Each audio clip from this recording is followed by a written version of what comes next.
नमस्कार दोस्तों, प्रतिबद्ध क्लासेस में आपका स्वागत है। हम लोक सेवा आयोग द्वारा आयोजित Madhya Pradesh assistant professor examination के राजनीति विज्ञान विषय हेतु लगातार अभ्यास प्रश्नों को आपके लिए प्रस्तुत कर रहे हैं। निश्चित ही आपके लिए लाभदायक सिद्ध होगी। इसी श्रृंखला के तहत चलिए प्रारंभ करते हैं। आज का हमारा पहला प्रश्न हमने इसे मिन्नोब्रुक सम्मेलन से लिया है। पहला प्रश्न है, मिन्नोब्रुक सम्मेलन 1968 में लोक प्रशासन के कौन से 4 मुख्य मुद्दों पर बहस की गई थी। तो इस सम्मेलन में लोक प्रशासन के कौन से 4 मुख्य मुद्दों पर बहस की गई थी बताना है। ए ऑप्शन में दिया है प्रासंगिकता, मूल्य, समता और परिवर्तन। बी ऑप्शन है इतिहास, गुण, मूल्य और विकास। सी है मूल ग्रंथ, संदर्भ, प्रासंगिकता और दर्जा। और ऑप्शन डी है मानक, मूल, संदर्भ और प्रगति। दोस्तों इसका सही उत्तर हो जाएगा ऑप्शन नंबर ए। ऑप्शन नंबर ए में है प्रासंगिकता, मूल्य, समता और परिवर्तन। इनका 1968 का जो नवीन लोक प्रशासन से संबंधित मिन्नोब्रुक सम्मेलन हुआ था, वहां पे इन विषयों के ऊपर जोर दिया गया था और इन विषय पर बहस की गई थी। अगला प्रश्न देखेंगे, किसने कहा कि सफल प्रबंध उद्देश्यों द्वारा प्रबंध को अंतर्ग्रस्त करता है। तो आपको बताना है यह कथन किसका है। आपको राइटर के नेम लिखे हैं। ऑप्शन ए में है F.W. टेलर, ऑप्शन बी है Peter F. Drucker, option C है कोठारी समिति और ऑप्शन डी है एडविन बी. फिलिपो। दोस्तों इसका सही उत्तर हो जाएगा option number B, Peter F. Drucker. सफल प्रबंध उद्देश्यों द्वारा प्रबंध को अंतर्ग्रस्त करता है, यह कथन पीटर F. ड्रकर का है। अगला प्रश्न देखते हैं। अगला प्रश्न है, किस पुस्तक में रॉबर्ट डहेल ने निर्णय लेने के सिद्धांत की व्याख्या की है। तो रॉबर्ट डहेल के निर्णय लेने के सिद्धांत के विषय में बताने वाली बुक का नाम बताना है। ऑप्शन ए में है democracy, liberty and equality. Option B है democracy at crossroads. Option C है हु गवर्न्स और ऑप्शन डी है मॉडर्न पॉलिटिकल एनालिसिस। तो ये सभी उनकी किताब हैं। इसमें बताना है कि निर्णय लेने का जो सिद्धांत है वो किस किताब में व्याख्यायित किया गया है। इसका सही उत्तर हो जाएगा option number C, who governs. Who governs में निर्णय लेने के सिद्धांत की व्याख्या की गई है। अगला प्रश्न देखते हैं, ब्रिटिश सिविल सर्विस के लिए यूनिफाइड ग्रेडिंग स्ट्रक्चर की अनुशंसा किस समिति ने की थी। ऑप्शन दी है option A Masterman, option B Fulton, option C Aston और ऑप्शन डी मैकग्रा। इसका सही उत्तर हो जाएगा option number B, Fulton. Fulton समिति ने यूनिफाइड ग्रेडिंग स्ट्रक्चर की अनुशंसा ब्रिटिश सिविल सर्विसेज के लिए की थी। अगला प्रश्न देखते हैं, उत्तर सोवियत काल में वैश्विक स्तर पर रसिया का दृष्टिकोण निम्नलिखित के द्वारा विशेषित था। आपको बताना है, सोवियत जो संघ का जो शासन था, सोवियत काल जब चला 1991, उसके बाद के विषय में बात कर रहा है। उत्तर सोवियत काल में वैश्विक स्तर पर रसिया का दृष्टिकोण निम्नलिखित के द्वारा विशेषित था। आपको ऑप्शन दिए हैं, ए कठोर वैचारिक स्थितियां, ऑप्शन बी सोवियत काल की पैतृक संपत्ति या बपोती के लिए भूमिका में वृद्धि करना, ऑप्शन सी व्यवहारिक अनवैचारिक वैश्विक दृष्टिकोण और ऑप्शन डी है शीत युद्ध युग की अनम्यता या जड़ताएं। इसका सही उत्तर हो जाएगा ऑप्शन नंबर सी, उत्तर सोवियत काल में वैश्विक स्तर पर रसिया का दृष्टिकोण जो था वह व्यवहारिक अनवैचारिक की वैश्विक दृष्टिकोण के तहत हो गया था। अगला प्रश्न हम देख लेते हैं, निम्नलिखित में से किसने अल्प विकास के शब्द का प्रतिपादन किया। तो आपको बताना है अल्प विकास जो शब्द है उसका प्रतिपादन किसने किया है। विचारक का नाम है option A Antonio Gramsci, option B Rosa Luxemburg, option C Emmanuel Wallerstein और ऑप्शन डी केनेथ वाल्ड्स। इसका सही उत्तर आप बताएं, अल्प विकास शब्द का प्रतिपादन किसने किया है। सही उत्तर हो जाएगा इसका ऑप्शन नंबर सी, एमेनुअल वेलरस्टाइन।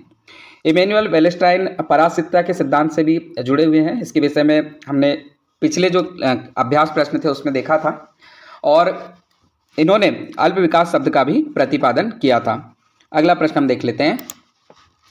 अगला प्रश्न है, यूएस द्वारा निर्मित कंटेनमेंट की नीति का लक्ष्य क्या है।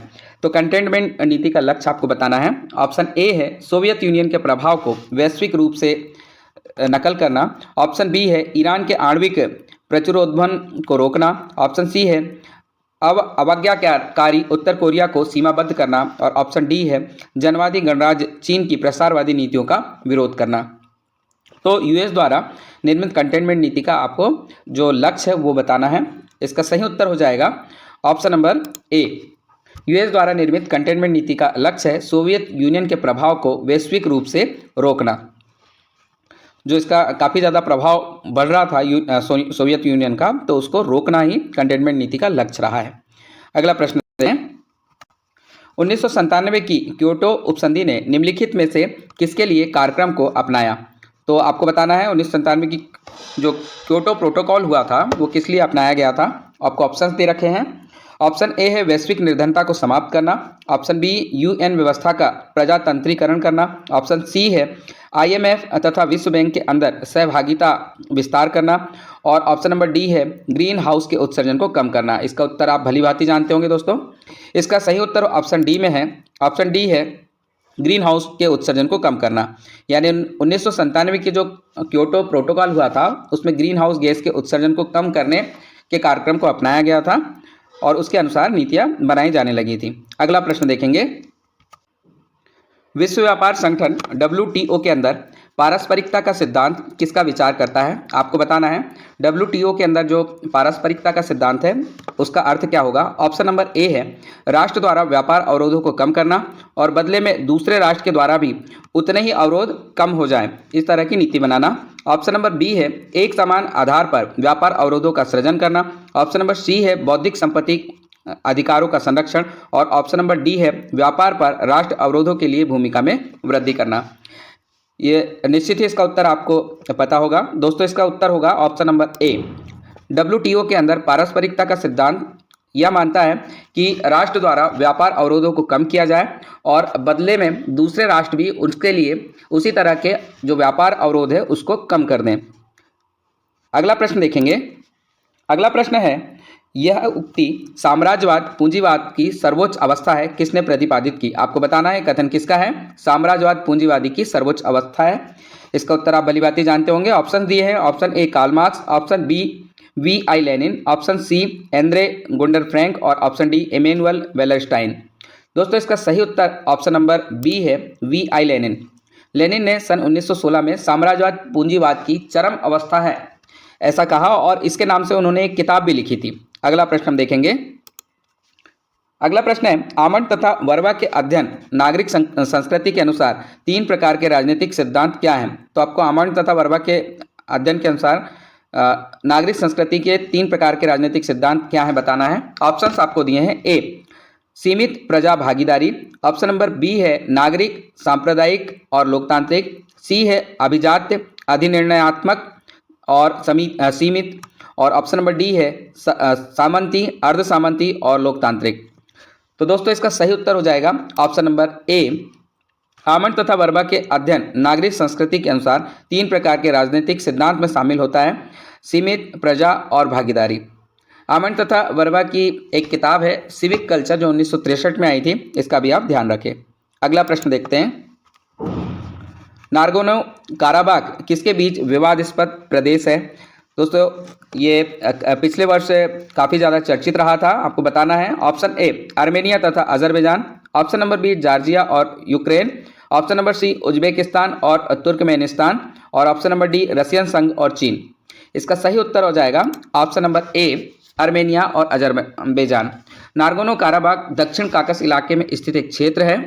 यह काकस पर्वत श्रृंखला की पहाड़ियों में बसा आता है और इसका ज़्यादातर हिस्सा जो है अजरबैजान के पास में है और अजरबैजान इसे अपना मानता है। लेकिन अजर लोगों की बजाय वहाँ पे अर्मेनिया जनसंख्या ज़्यादा है और यही सबसे ज़्यादा विवाद का कारण रहा है। 1991 के बाद में ये एरिया था नागोर्नो काराबाख ये स्वतंत्र हो गया आर्मेनिया के सहयोग से और आर्मेनिया के सहयोग से स्वतंत्र होने के बाद में खुद की सरकार चलाने लगा, लेकिन अजरबैजान उस पर दावा करते रहा और यही युद्ध का कारण बना। अगला प्रश्न देखते हैं। थ्योरी शब्द ग्रीक शब्द थ्योरिया से आया है जिससे अभिप्राय है। आपको बताना है क्या अभिप्राय है। ऑप्शन ए एक सुगठित राजनीतिक व्यवस्था, ऑप्शन बी सुकेंद्रित मानसिक दृष्टिकोण, ऑप्शन सी सुप्रत्याशित आर्थिक संरचना और ऑप्शन डी एक वास्तविक व्यवस्था पद्धति। दोस्तों इसका सही उत्तर हो जाएगा ऑप्शन नंबर बी सुकेंद्रित मानसिक दृष्टिकोण। व्याख्या थ्योरी शब्द ग्रीक शब्द थ्योरिया से आया है जिससे अभिप्राय सुकेंद्रित मानसिक दृष्टिकोण होता है। अगला प्रश्न देखते हैं। राजनीतिक सिद्धांत के अस्वीकरण के लिए निम्नलिखित में से कौन संबद्ध नहीं है? आपको बताना है। राजनीतिक सिद्धांत जो है अस्वीकरण, तो अस्वीकरण का जो सिद्धांत है उससे जो संबंधित नहीं है आपको बताना है। Option A Peter Laslett, option B David Easton, option C Jean Blondel और ऑप्शन डी अल्फ्रेड कॉबेन। दोस्तों इसका सही उत्तर हो जाएगा option number C, Jean Blondel. Jean Blondel जो है राजनीतिक सिद्धांत अस्वीकरण के लिए संबद्ध नहीं है। इसके अतिरिक्त पीटर लेस्लेट, डेविन ईस्टन और अल्फ्रेड कॉबिन जो है ये राजनीतिक सिद्धांत में अस्वीकरण के सिद्धांत के लिए संबंधित हैं। अगला प्रश्न देखेंगे, निम्नलिखित में से किसने कहा कि नकारात्मक स्वतंत्रता सकारात्मक स्वतंत्रता से उच्च होती है? ये कथन किसका है बताना है। ऑप्शन दिया है A, JS. Mill, option B, Isaiah Berlin, option number C, TH. Green, option number D, Ernest Barker. दोस्तों इसका सही उत्तर हो जाएगा option number B, Isaiah Berlin. Berlin के अनुसार नकारात्मक स्वतंत्रता का सिद्धांत बहुलवाद के अनुरूप है क्योंकि वह स्वतंत्रता को अनेक मूल्यों में से एक का दर्जा प्रदान करता है। तो इसका सही उत्तर हो जाएगा ऑप्शन नंबर बी। अगला प्रश्न देखेंगे, निम्नलिखित में से कौन सा कथन सत्य है? आपको सत्य कथन बताना है। ऑप्शन नंबर ए है सामाजिक न्याय समता के सिद्धांतों का उल्लंघन करता है। ऑप्शन नंबर बी, सामाजिक न्याय नैतिक तर्क संगतता से प्राप्त होता है। ऑप्शन नंबर सी, सामाजिक न्याय न्याय का निषेध है। और ऑप्शन नंबर डी, सामाजिक न्याय राजनीतिक कार्य साधन है। इसका सही उत्तर हो जाएगा ऑप्शन नंबर बी, सामाजिक न्याय नैतिक तर्क संगतता से प्राप्त होता है।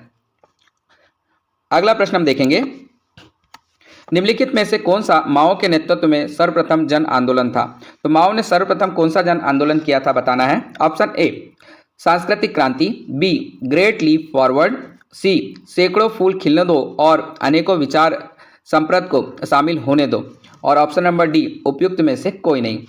तो दोस्तों माओ के नेतृत्व में जो सर्वप्रथम जन आंदोलन हुआ था उसका सही उत्तर हो जाएगा ऑप्शन नंबर सी, यानी सैकड़ों फूल खिलने दो और अनेक विचार संप्रदायों को शामिल होने दो।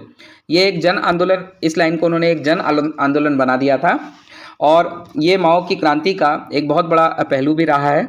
माओ के अन्य आंदोलन में छलांगे भरकर आगे बढ़ने का महान आंदोलन, लोहे और इस्पात की लड़ाई, सांस्कृतिक क्रांति, इस तरह के उन्होंने आंदोलन किए हैं, तो इनका भी आप ध्यान रखेंगे।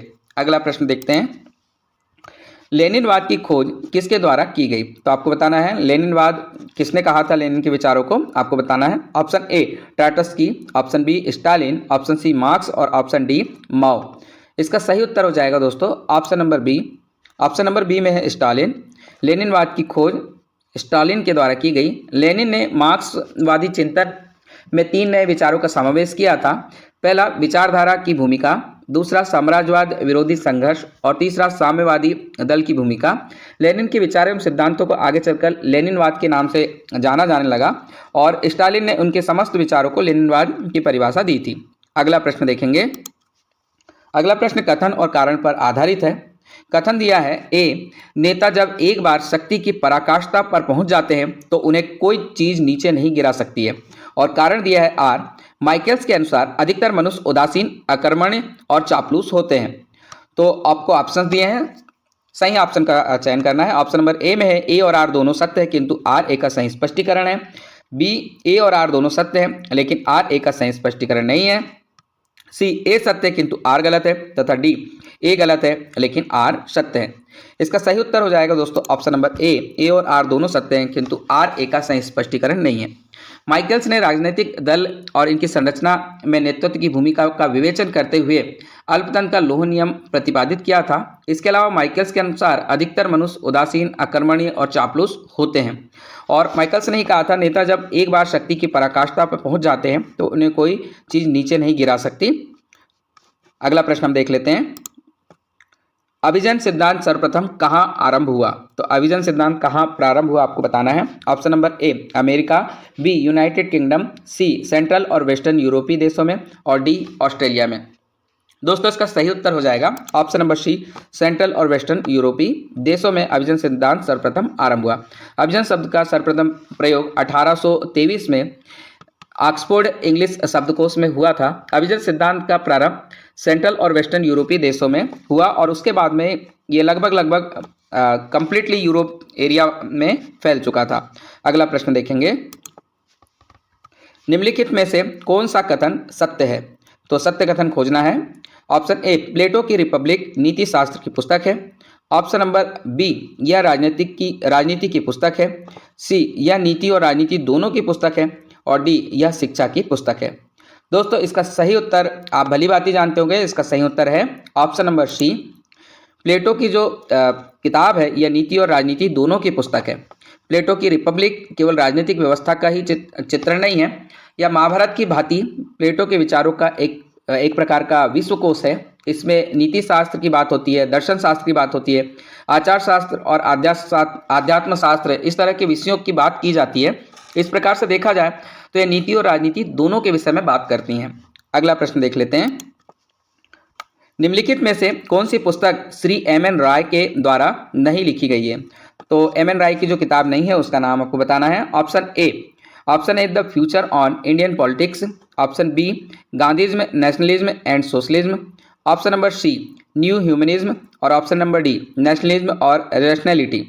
तो दोस्तों इसमें एम.एन. रॉय के द्वारा जो नहीं लिखी गई है वो किताब का नाम है ऑप्शन नंबर डी नेशनलिज्म और रैशनैलिटी।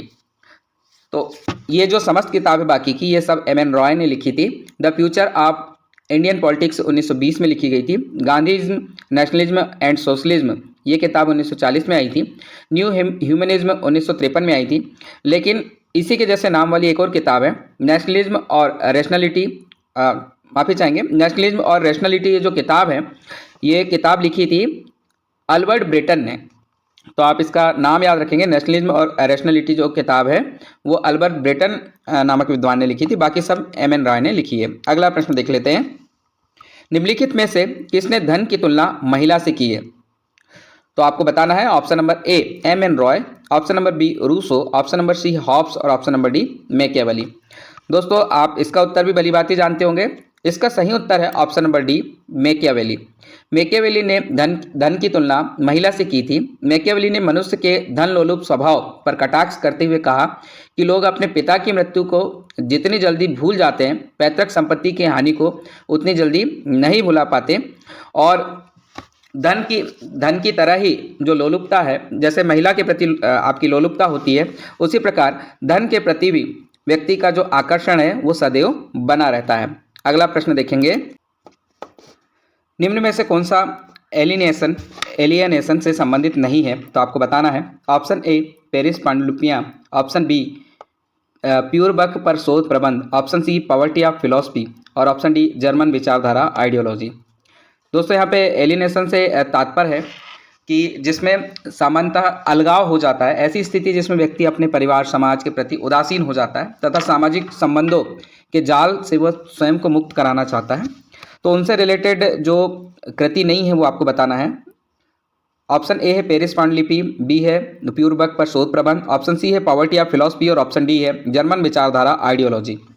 इसका सही उत्तर हो जाएगा option number C poverty of philosophy alienation से संबंधित नहीं है। इसके अतिरिक्त पेरिस पांडुलिपियां, प्योर बक पर शोध प्रबंध और जर्मन विचारधारा या आइडियोलॉजी एलियनेशन संबंधित है। अगला प्रश्न हम देखेंगे। सामान्य इच्छा से अभिप्राय है। तो यहाँ रूसो की जो सामान्य इच्छा है उसके विषय में बात की गई है। ऑप्शन नंबर ए यथार्थ इच्छा, ऑप्शन नंबर बी अधिकांश इच्छा, ऑप्शन नंबर सी संपूर्ण इच्छा तथा डी वास्तविक इच्छा। इसका उत्तर आप भली भांति जानते होंगे। इसका सही उत्तर हो जाएगा ऑप्शन नंबर डी वास्तविक इच्छा। रूसो की मानता है कि सभी व्यक्तियों की वह इच्छा जिसका उद्देश्य सामान्य हित में हो सामान्य इच्छा कहलाती है। अगला प्रश्न हम देख लेते हैं। यह कथन और कारण पर आधारित है। कथन दिया है सामाजिक संविदा से संप्रभु सरकार स्थापित की थी और कारण है नागरिकों को सभी कानूनों का पालन करने अथवा किसी भी प्रकार की सरकार को स्वीकार करने की पूर्ण बाध्यता है। तो आपको बताना है सही कौन सा है। ऑप्शन नंबर ए में ए और आर दोनों सत्य हैं किंतु आर ए का सही स्पष्टीकरण है। ए और आर दोनों सत्य हैं किंतु आर ए का सही स्पष्टीकरण नहीं है। ए सत्य है किंतु आर असत्य है तथा ऑप्शन नंबर डी में है ए असत्य है किंतु आर सत्य है। इसका सही उत्तर हो जाएगा ऑप्शन नंबर सी ए सत्य है किंतु आर असत्य है। ये जो विचार दिए हैं ये लॉक के विचारों से लिए गए हैं। लॉक ने दो प्रकार की सामाजिक संविदा के विषय में बात की थी। उसमें से पहली संविदा द्वारा नागरिकों और समाज की व दूसरी संविदा द्वारा सरकार की स्थापना होती है। पहले समझौते समाज को जो अधिकार व्यक्ति ने सौंपे वे समाज द्वारा सरकार को प्रदान किए जाते हैं, ऐसा है। तो उसके आधार पर अगर हम पहला देखें तो सामाजिक संप्रभुता से संप्रभु सरकार की स्थापित होती है, ये बिल्कुल सही है। और जो कारण है नागरिकों को सभी कानूनों का पालन करने अथवा किसी भी प्रकार की सरकार को स्वीकार करने की पूर्ण बाध्यता है, ये गलत है क्योंकि यहाँ पूर्ण बाध्यता नहीं आएगी। अगला प्रश्न हम देखेंगे, आलमंड ने अपने दृष्टिकोण की अधिकतर शब्दावली किससे ली थी? तो विचारक के नाम बताना है। आलमंड किससे प्रभावित थे और किसकी शब्दावली का उपयोग करते थे? Option number A Robert K Merton, option number B Talcott Parson, option number C Malinowski और option number D Arthur Bentley. इसका सही उत्तर हो जाएगा option number B Talcott Parsons. अगला प्रश्न देखते हैं। अगला प्रश्न है, हम संविधान के अधीन हैं पर संविधान वह है जो न्यायाधीशों के द्वारा मान्य हो, यह निम्नलिखित में से किस देश पर लागू हो सकता है? तो ये जो कथन दिया है ये किस देश पे लागू है? देश के नाम दिए हैं। ऑप्शन ए भारत, भारत, दूसरा है अमेरिका, तीसरा स्विट्जरलैंड और चौथा ऑस्ट्रेलिया। आपको सही उत्तर का चयन करना है। ऑप्शन ए में पहला और तीसरा, बी में पहला और दूसरा, सी में दूसरा और तीसरा तथा डी में तीसरा और चौथा। दोस्तों इसका सही उत्तर हो जाएगा option number B. Option number B में पहला और दूसरा, पहला दूसरा यानी भारत और अमेरिका पर यह लागू है। भारत और अमेरिका पर लागू क्योंकि इन दोनों देशों में संविधान की व्याख्या करने का अधिकार न्यायपालिका को है। तो उसके आधार पर अगर देखें तो ये कथन बिल्कुल सही है। हम संविधान के अधीन है पर संविधान वह है जो न्यायाधीशों के द्वारा मान्य हो। अगला प्रश्न हम देखते हैं, विश्व पर्यावरण दिवस के विषय में है। विश्व पर्यावरण दिवस के विषय में गलत कथन का परीक्षण करना है हमें। पहला दिया है कथन, सऊदी अरब भूमि बहाली, मरुस्थलीकरण और सूखा लचीलापन पर ध्यान देने के साथ विश्व पर्यावरण दिवस 2030 की मेजबानी करेगा। दूसरा है, 1973 से प्रतिवर्ष आयोजित होने वाले विश्व पर्यावरण दिवस हर साल 5 जून को मनाया जाता है। इसकी स्थापना 1972 में संयुक्त राष्ट्र महासभा द्वारा की गई थी। ऑप्शन नंबर सी में है, 2000 के बाद से सूखे की संख्या और अवधि में 29% की वृद्धि हुई है। तत्काल कार्रवाई के बिना सूखा 2050 तक दुनिया की 3/4 से अधिक आबादी को प्रभावित कर सकता है। और ऑप्शन नंबर डी है, संयुक्त राष्ट्र convention to combat desertification UNCCD के पार्टियों के सम्मेलन COP16 का 16वां सत्र 2 से 13 दिसंबर 2024 तक सऊदी अरब की राजधानी रियाद में आयोजित किया जाएगा। इसमें से गलत कथन कौन सा है आपको खोजना है। इसका सही उत्तर हो जाएगा ऑप्शन नंबर ए, यानी कि गलत कथन ऑप्शन नंबर ए है। इसके अतिरिक्त बाकी के जो कथन है वो बिल्कुल सही है। कथन पहला जो है उसमें आएगा, सऊदी अरब भूमि बहाली, मरुस्थलीकरण और सूखा लचीलापन पर ध्यान देने के साथ विश्व पर्यावरण दिवस की जो मेज़बानी 2030 में नहीं करेगा, यह 2024 में यानी इसी वर्ष मेज़बानी करेगा। इसके अतिरिक्त बाकी के जो कथन है वो बिल्कुल सही है। जैसे 1973 से प्रतिवर्ष यह आयोजन किया जाता है और 1972 में संयुक्त राष्ट्र महासभा ने इसकी अनुशंसा की थी। 5 जून को मनाया जाता है। 2000 के बाद सूखे की संख्या में 29% की वृद्धि हुई है और 2050 तक लगभग दुनिया का 3/4 जो एरिया है वो सूखे से प्रभावित हो जाएगा। और संयुक्त राष्ट्र कन्वेंशन टू कॉम्बैट डेजर्टिफिकेशन के COP16 का 16वां सत्र 2 से 13 दिसंबर 2024 को सऊदी अरब की राजधानी रियाद में आयोजित किया जाएगा, ये भी सही है।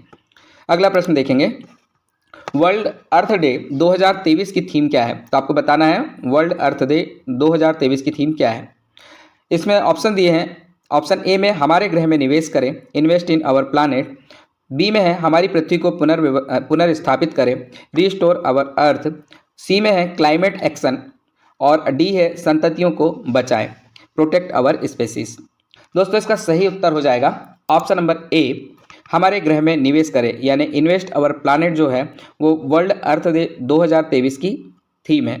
सबसे पहले इसके विषय में हम बात कर लेते हैं थोड़ा।